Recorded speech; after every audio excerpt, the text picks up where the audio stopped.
Sabrina didn't know that while she was at the airport wiping tears from her ex-boyfriend's face, I was standing on an awards stage, thanking an empty seat. Later, she told me she was wrong, said I was the only person she had ever loved, but I understood one truth when I was 7 years old. Never give the same person a second chance to hurt you. Chapter 1. I stood backstage at the Golden Architecture Awards ceremony, dialing that number for the 10th time. The number you have dialed is temporarily unavailable. Please try again later. The time on my phone screen changed to 1947, 13 minutes before I had to go on stage to accept my award. 3 days ago, Sabrina had been curled up in my arms, tracing circles on my chest with her finger as she tilted her face up at me and said, "Caleb, how could I possibly miss the most important moment of your life? I already picked out the dress I'm going to wear that day." When she said it, her eyes sparkled like shattered stars. I believed her. I thought she was different from everyone else. My phone vibrated once. A WeChat message from Sabrina. "Caleb, something urgent suddenly came up on my side, so I might be a little late. Don't be mad. Okay, I'll definitely make it before the award presentation."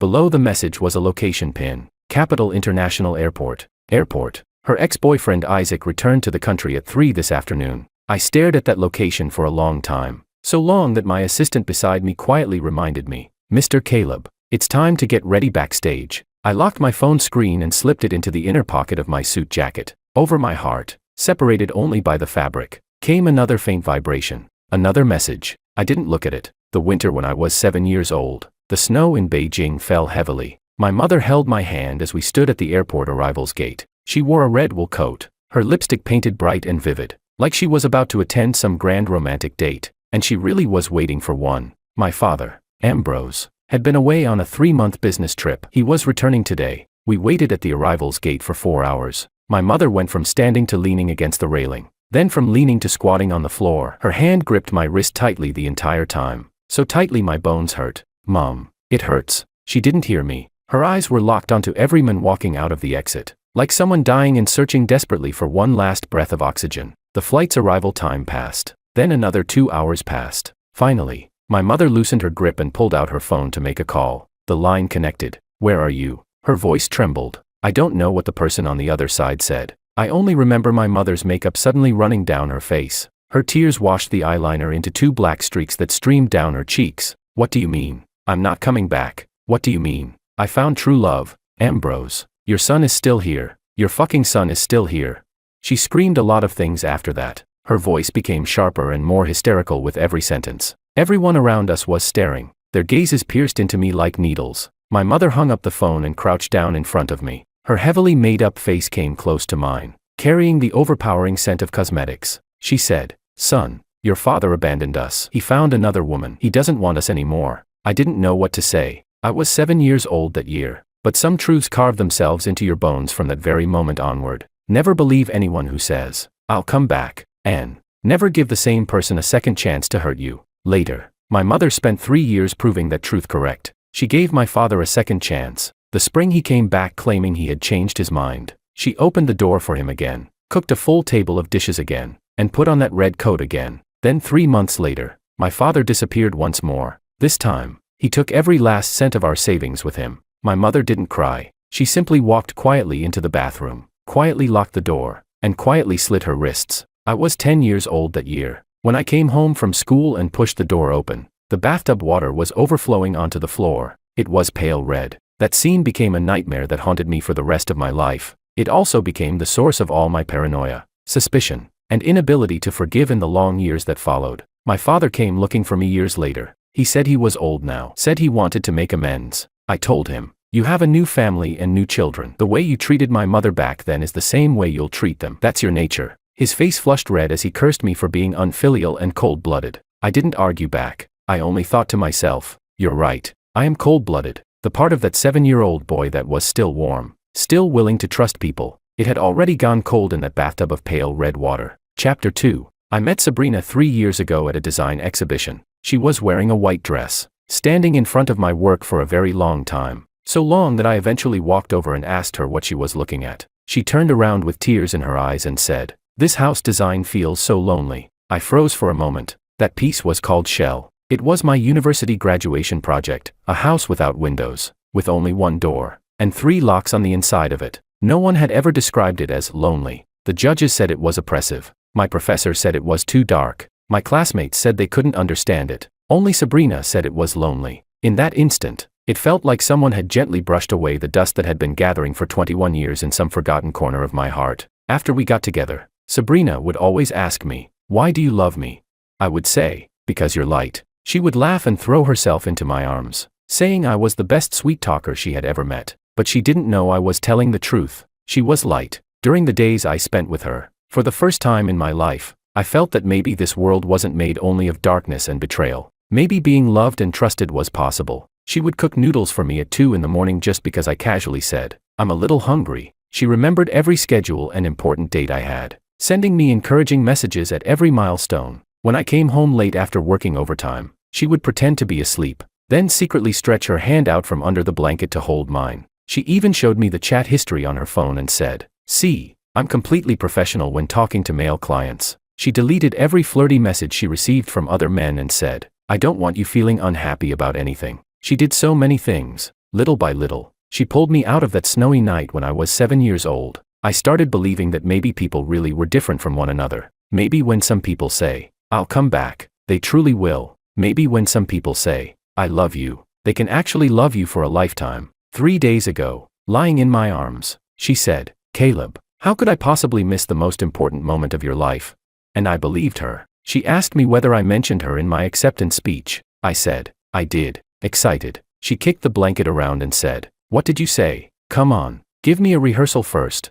I pulled her closer, resting my chin on top of her head. Secret, actually. My acceptance speech was very simple. Thank you to my girlfriend, Sabrina. She made me believe that there is someone in this world worth opening those 3 locks for. I never told her. I wanted her to hear it from the audience. I wanted to see the surprise on her face, see her tear up, see her proudly tell the person sitting next to her, "That man on stage is my boyfriend." I wanted to dedicate that moment to her. Thinking about it now, what a cruel irony. Chapter 3. At exactly 8 o'clock that night, the awards ceremony officially began. I sat in the front row on the left side. The seat beside me was empty. It was a reserved seat prepared by the organizers for the family member of the award recipient. A pink sticky note had been placed on the chair in advance by the staff. Printed on it were the words, "MS Sabrina." I rubbed the edge of the sticky note with my fingers, feeling the slightly rough paper beneath my fingertips. On my phone, Sabrina's messages still stopped at that pinned location. "Caleb, something urgent suddenly came up on my side, so I might be a little late. Don't be mad." "Okay, I'll definitely make it before the award presentation."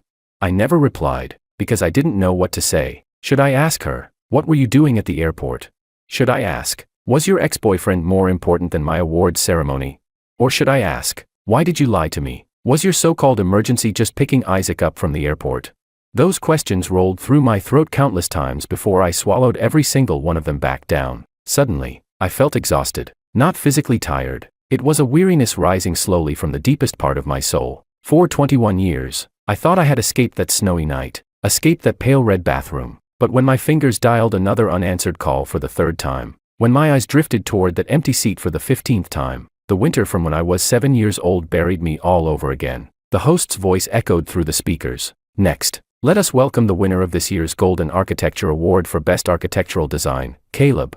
The spotlight landed on me. Applause erupted. I stood up, buttoned my suit jacket, and walked toward the stage. The heat from the lights burned against my skin as the stairs rose one step at a time beneath my feet. The moment I stepped onto the awards stage, I instinctively looked into the audience. The seat with my girlfriend's name on it was still empty. The lights were too bright for me to see the other faces in the crowd clearly. But that empty chair looked as though it had been deliberately singled out by the spotlight itself, stabbing sharply into my vision. I stood in front of the microphone and accepted the trophy from the presenter. The metal felt cold in my hands, heavy enough to drag at my palm. The audience quieted down. Everyone waited for me to speak. I opened my mouth. The speech I had prepared for 2 weeks, all the words about Sabrina, got stuck in my throat. It felt as though someone had stuffed cotton into my chest, every breath carrying a dull ache. I stayed silent for a long time. So long that the confusion in the audience began to spread. So long that the host was already preparing to smooth things over. Finally, I spoke. "Thank you to the committee for this recognition. Thank you to my team. And thank you to everything that once made me believe."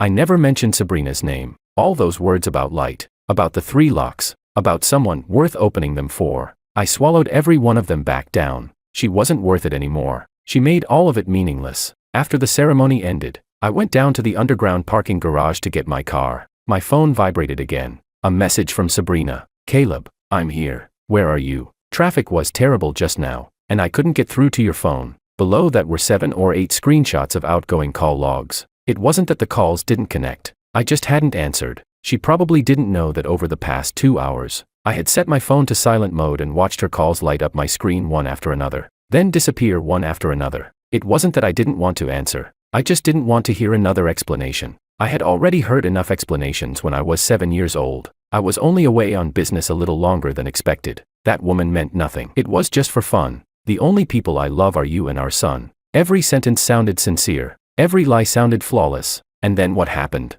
Then my mother died in a bathtub. Chapter 4. I started the car and drove out of the underground parking garage. The early autumn night in Beijing already carried a trace of chill. I rolled down the window and let the cold wind pour into the car. My phone vibrated again. Sabrina, Caleb, please don't ignore me. I really know I was wrong. Just tell me where you are and I'll come find you. One hand on the steering wheel. I sent her a reply. Go home. I'm fine. We'll talk tomorrow. After sending it, I muted her chat notifications. I didn't go home. I drove aimlessly around the ring roads, circling from the second ring to the third, from the third to the fourth. An old song played on the radio, lazy and slow. I couldn't hear the lyrics clearly. When I passed Sanlitun, I saw a girl standing by the roadside talking on the phone. She wore a white dress and had her hair tied in a high ponytail. She looked like she was waiting for someone, standing on tiptoe as she searched the opposite side of the road. I pulled the car over and lit my first cigarette of the night. Smoke slowly filled the interior, blurring the silhouette of the girl outside the windshield.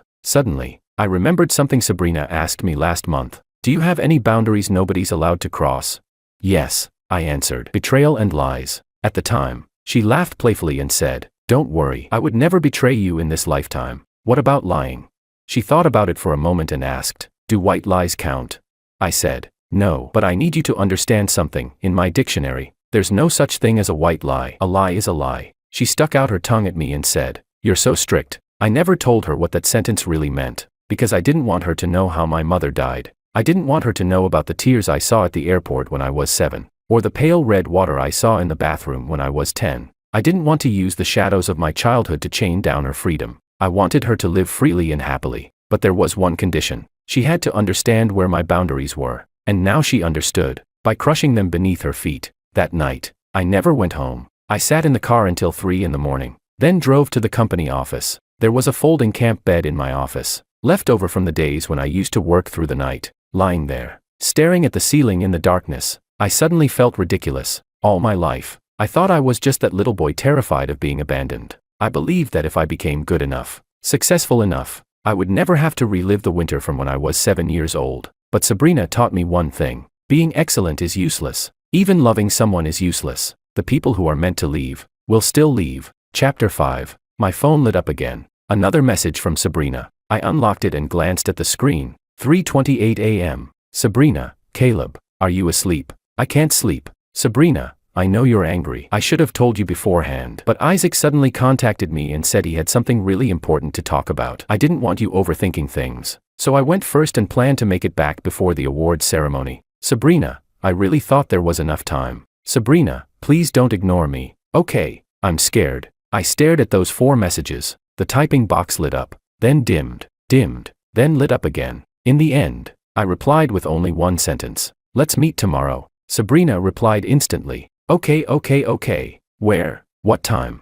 I didn't answer. After turning off my phone, I closed my eyes in the darkness. Sabrina had never voluntarily told me much about Isaac. I had only pieced together fragments here and there from conversations she had with her friends. He was her first love. 3 years ago, he went abroad, and when he left, the breakup between them had been ugly. Now Isaac was back in the country, and he contacted her. She said, I thought there was enough time. Enough time for what? Enough time to pick him up, then rush back to my awards ceremony. Enough time to meet her ex-boyfriend, then return to playing the role of my gentle, considerate girlfriend. Enough time to maintain balance between 2 men.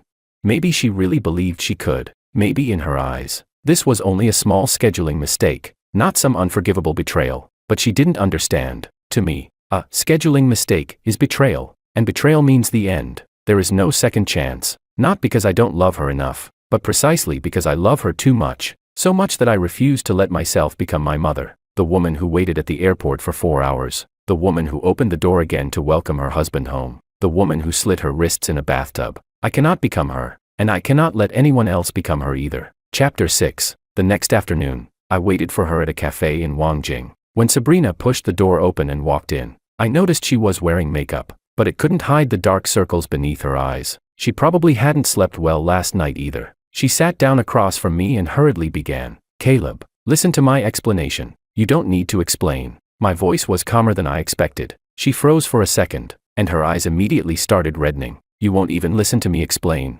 You went to the airport yesterday. Yes. To pick up Isaac. Yes. But he was just. You chose him. The moment those words left my mouth, tears streamed down her face. No, that's not true. I didn't choose him. I just thought that since he had finally come back to the country, there were things left unresolved between us, and I wanted to end things properly face to face. She reached across the table to grab my hand, her fingertips icy cold. Caleb, you're the only person I love. Isaac is just part of the past. Really, believe me. I didn't pull my hand away, but I didn't hold hers back either. I simply looked at her quietly, carefully. Her tears were real. Her panic was real. Even the sincerity in her voice at this very moment was real. But so what?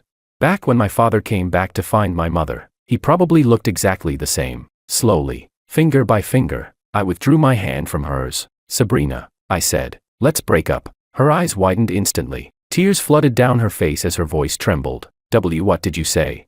I said, we're over. Just because I didn't make it to the awards ceremony on time. I already explained, it was traffic. It wasn't traffic. I interrupted her, my tone still unbelievably calm. So calm that even I found it strange. You weren't late because of traffic. You were late because you went to the airport. You went to the airport because Isaac contacted you. After promising to attend my awards ceremony, you chose to see your ex-boyfriend instead. I looked straight at her and asked, word by word, Sabrina, if the situation were reversed, if I went to see my ex-girlfriend on the most important day of your life, what would you think?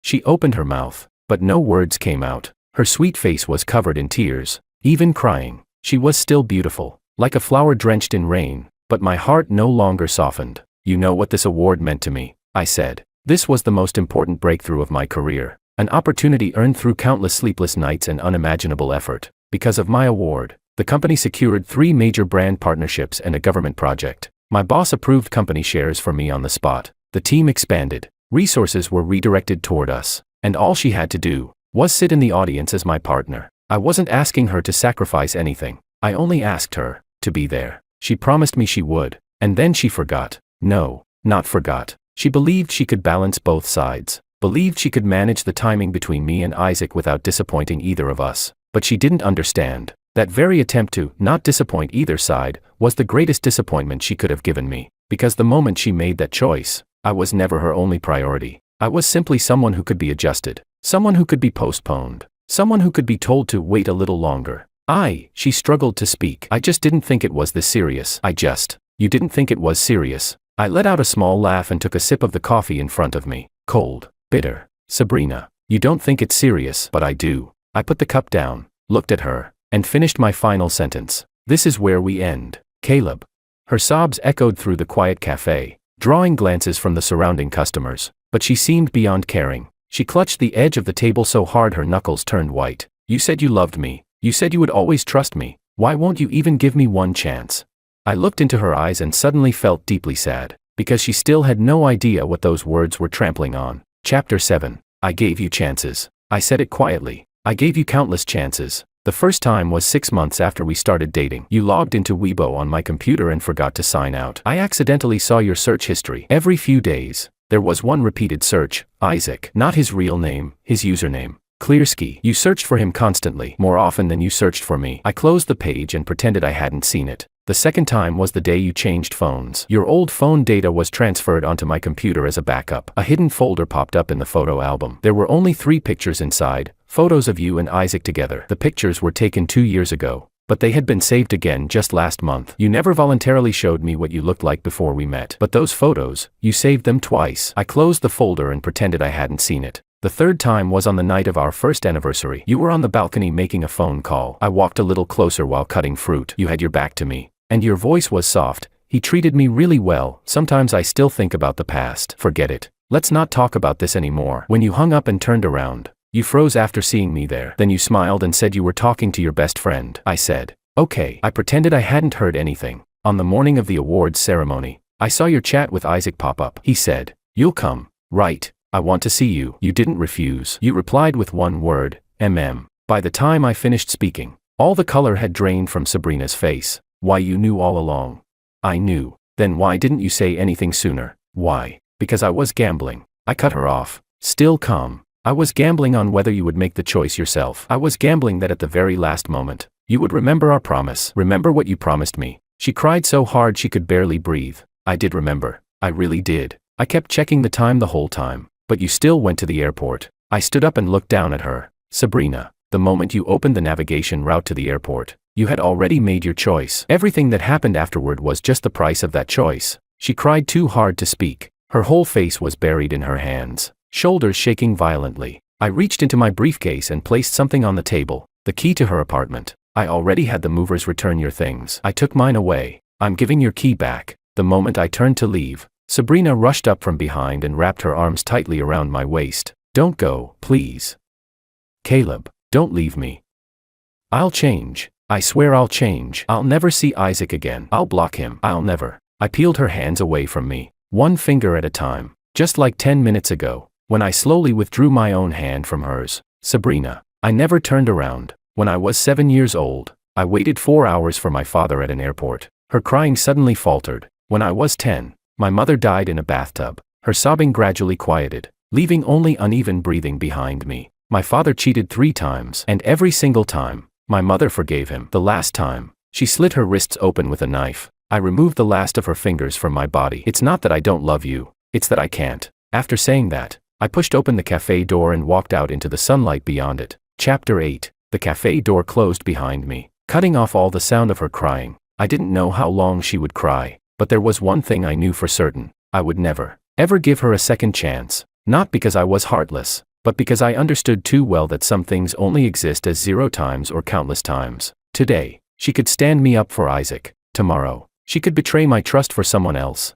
It's not that I don't trust her, I just don't trust human nature. The least reliable thing in this world is people's confidence in themselves. The people who say, "It's only this once," or "I promise it'll never happen again," usually don't even realize they'll repeat the same mistake, because deep down, they don't think what they did was that serious. Sabrina didn't think it was serious, so she would never truly change. And I never wanted to relive that snowy night when I was 7. Never wanted to see that bathtub of pale red water again. Never wanted to become my mother, shattered a second time by promises from the same person. The first week after the breakup, I changed my phone number. I deleted every social media account. New WeChat account. Only company co-workers added. No Moments posts at all. Sabrina found my assistant and cried on the phone for 2 straight hours. My assistant cautiously came to ask what I wanted him to do. I said, "You don't need to pass her calls to me anymore." Very quickly, everyone in the company found out we had broken up. Some co-workers who didn't know the details congratulated me on winning the award and casually asked why my girlfriend hadn't attended the celebration dinner. I only smiled without answering. The people who knew the truth silently stopped bringing her up. During that period, I buried myself in work like a madman. After winning the award, projects had already been scheduled through the middle of next year. Every day, I arrived at the office first and left last. Meetings until my throat went hoarse. Design drafts until my hands trembled. Even my assistant couldn't stand watching anymore. "Mr. Caleb, maybe you should take a vacation." No need, because the moment I stopped, I would think of her smile, think of the way she curled up in my arms, tracing circles against my chest, think of the noodles she cooked for me at 2 in the morning, and then I would start wondering, was any of it real? Those bowls of noodles in the middle of the night, those encouraging messages, those deleted flirty texts from other men, those promises she swore over and over again. The moment she opened the navigation route to the airport, what did any of those things become?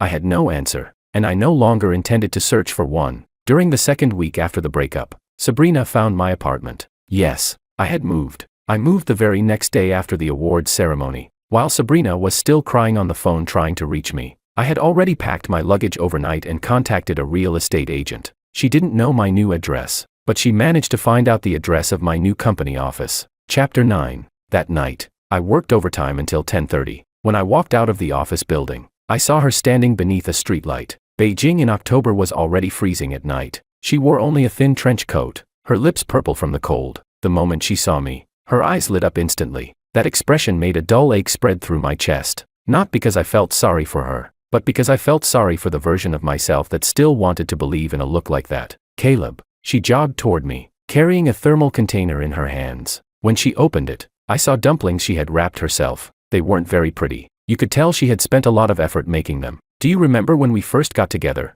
She asked softly. You told me you'd never really celebrated the winter solstice properly before, because by then your mom was already gone. This year, as she spoke, she began crying again. Tears fell one by one into the container. This year, let me spend the winter solstice with you. Okay.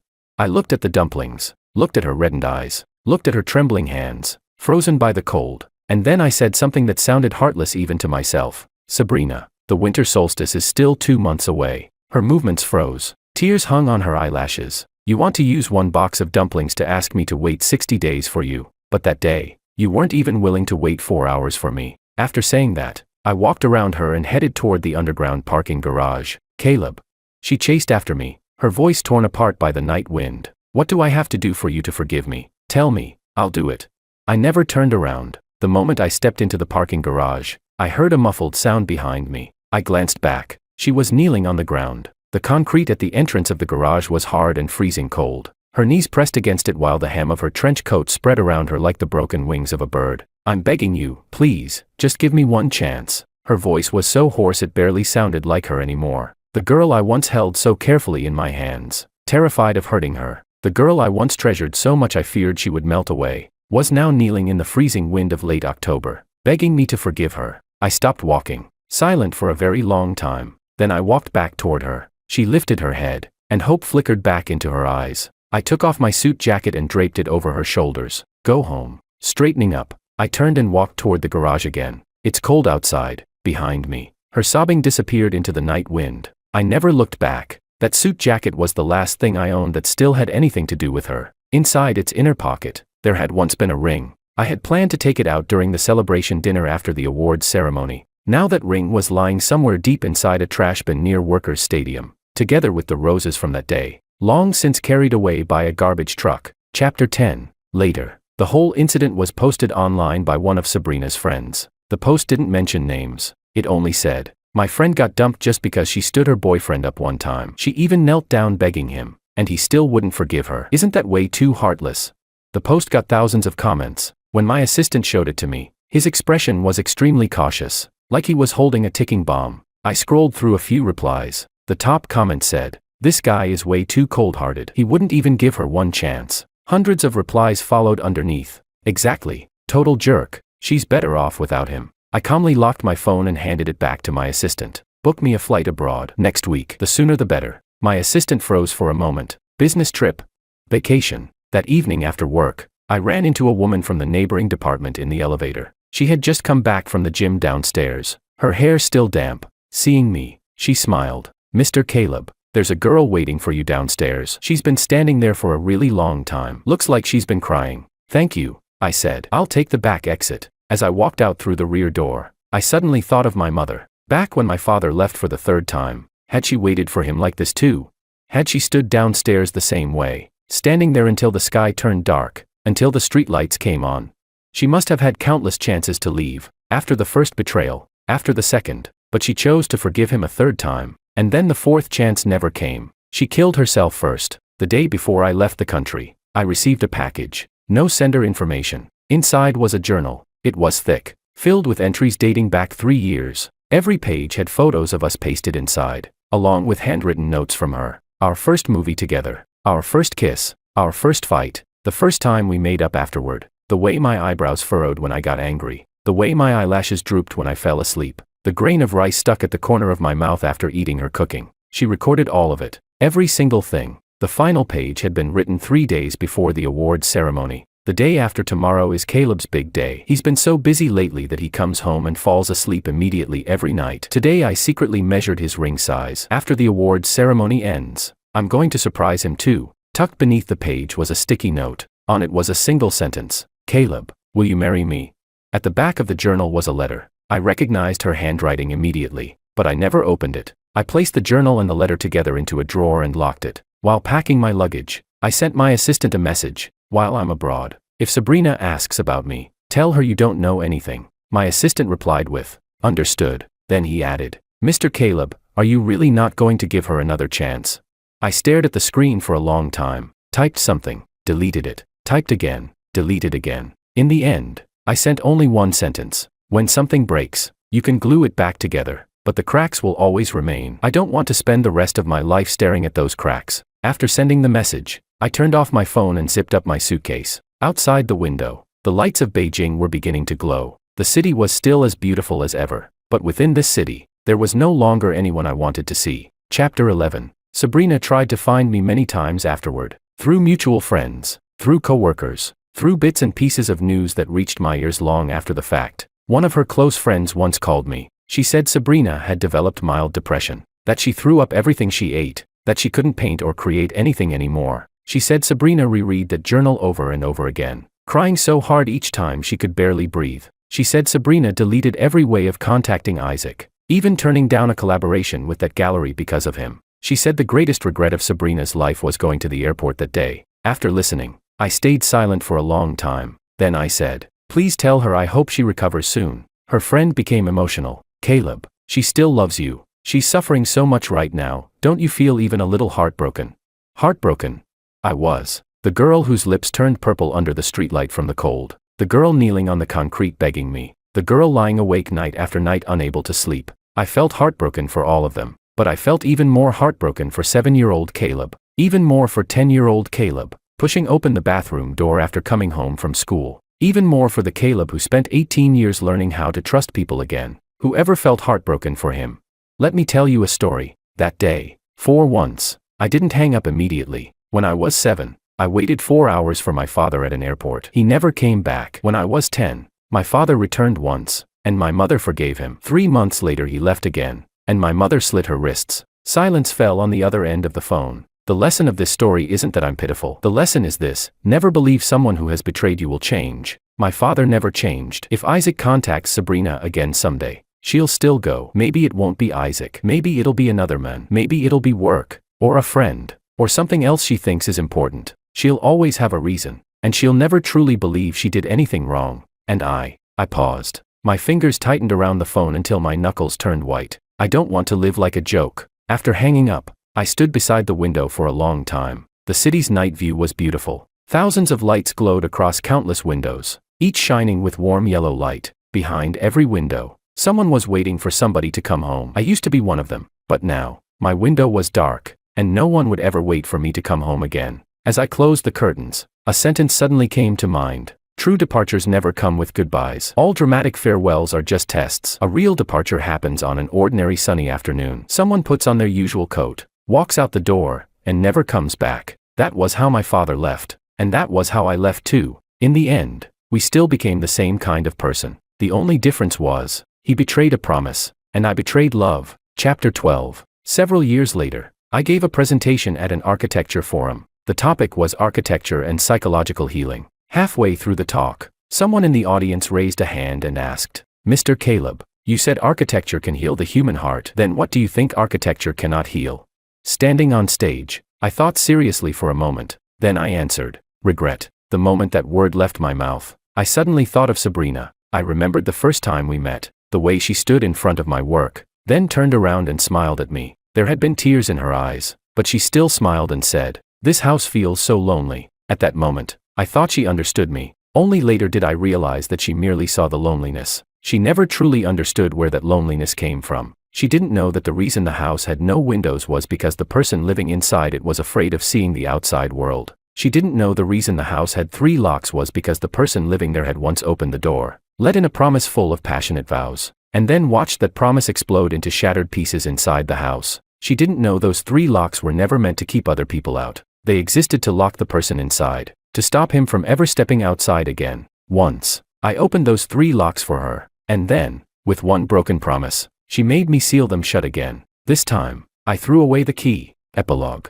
After the forum ended, the organizers asked me to leave a message in the guest book. I picked up the pen, hesitated for a very long time, then I wrote one sentence. Never give the same person a second chance to hurt you. I didn't invent that sentence. It was something my mother said to me when I was 7 years old. Back then, at the airport arrivals gate, after waiting 4 hours while holding my hand, she crouched down and said her final words to me. Son, Never give the same person a second chance to hurt you. At the time, I didn't understand. Now I do. But I also know Sabrina never will. Even now, she probably still believes I left her because of that awards ceremony, because she was late that one time. She doesn't understand that what she shattered was never just a date or an appointment. What she shattered was the trust a man spent 18 years learning how to rebuild. The lights at the awards ceremony were too bright. The shadow cast by that empty seat. She will never understand how long it was. I put down the pen, closed the guest book, and turned to leave the venue. Outside, the sunlight was warm against my skin. I suddenly thought of the psychological rehabilitation center I had once designed.